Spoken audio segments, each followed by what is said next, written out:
قرآن پاک نے کہا یہودیوں پہ اللہ نے ذلت مسلط کر دی ہے، یہ ذلیل ہے، ان کا کوئی دیش نہیں، یہ جہاں انہوں نے قبضہ کیا ہوا نا فلسطین میں، یہ قبضے کی جگہ ہے اور ایک مٹھی بھر ملک ہے، شاید 60-70 لاکھ آبادی ہو اسرائیل کی۔ اگر امریکہ اس کی مدد نہ کرے تو اسرائیل قائم نہیں رہ سکتا، اور اس کے گرد 12-14 اسلامی ملک ہیں۔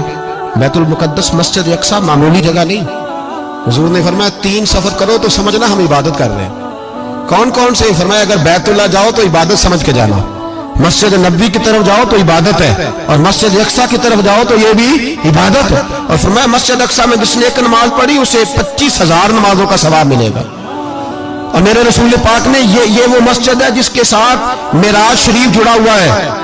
قرآن پاک نے کہا کہ اس مسجد میں سبحان اللہ اسریٰ بعبدہ لیلا من المسجد الحرام الی المسجد الاقصیٰ۔ مسلمانوں، قرآن کہتا ہے کہ تمہارے معراج کی شان رسول پاک کی مسجد اقصیٰ سے جڑی ہے۔ جس محبوب کو رب معراج کرائے تو مسجد اقصیٰ میں لا کے کرائے۔ وہ جگہ معمولی جگہ ہے، وہ معمولی جگہ ہے مسجد اقصیٰ۔ نبی پاک نے وہاں نبیوں کی امامت کرائی، 17 مہینے اس مسجد کی طرف منہ کر کے تیرے اور میرے رسول نے نمازیں پڑھی۔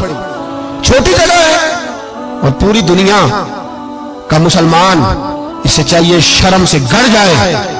ایک امریکہ کا صدر بول کے کہتا ہے کہ اسرائیل کو اجازت ہے اسے دارالحکومت بنائے، اور مسلمان حکمران بیان دے رہے ہیں ظالموں، لٹیروں، تم اپنی سیاستیں چمکانے کے لیے پہلے ایک دوسرے کو گالیاں دیتے ہو، پھر اکٹھے بیٹھ جاتے ہو نمبرنگ کرنے کے لیے۔ تم دین کے اس مسئلے میں سارے اکٹھے کیوں نہیں بیٹھے؟ سارے پاکستان کے سیاستدانوں کو، علماء اور مشائخ کو چاہیے تھا ایک پیج پہ اکٹھے ہوتے، اکٹھے بیٹھ کے ایک بیان ہی دے دیتے، ایک بات ہی کر دیتے۔ پھر میرا سلوٹ ہے ترکی کے صدر کو، پھر میرا سلوٹ ہے ترکی کے صدر کو۔ عجیب بات ہے نا کہ اس کے پاس ایٹمی طاقت آپ سے کمزور ہے، آپ کی تگڑی ہے۔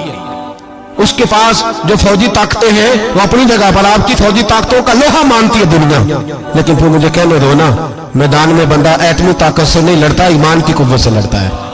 وہ بول اٹھتا ہے نا، کیا کر لیا اس نے اپنی پارلیمنٹ سے خطاب کیا۔ اس نے بہت عرصہ پہلے کہا تھا مسجد اقصیٰ میری خواب میں آئی تھی، اور رو کے کہتی تھی آئے مجھے کوئی صلاح الدین ایوبی کا ماننے والا، کوئی آئے مجھے بچائے۔ کہتے میری خواب میں آئی تھی اور روتی تھی، کہتی تھی کوئی آئے۔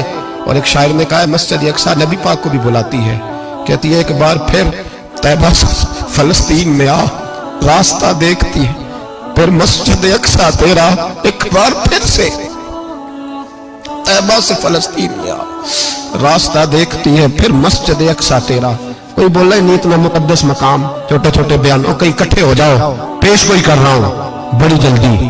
اس امریکہ کو لوگ ٹوٹتا ہوا دیکھیں گے، اس سے بکھرتا ہوا دیکھیں گے، اس سے لرزتا ہوا دیکھیں گے، اس لیے کہ مقابلے رب رسول سے اتنے آسان نہیں۔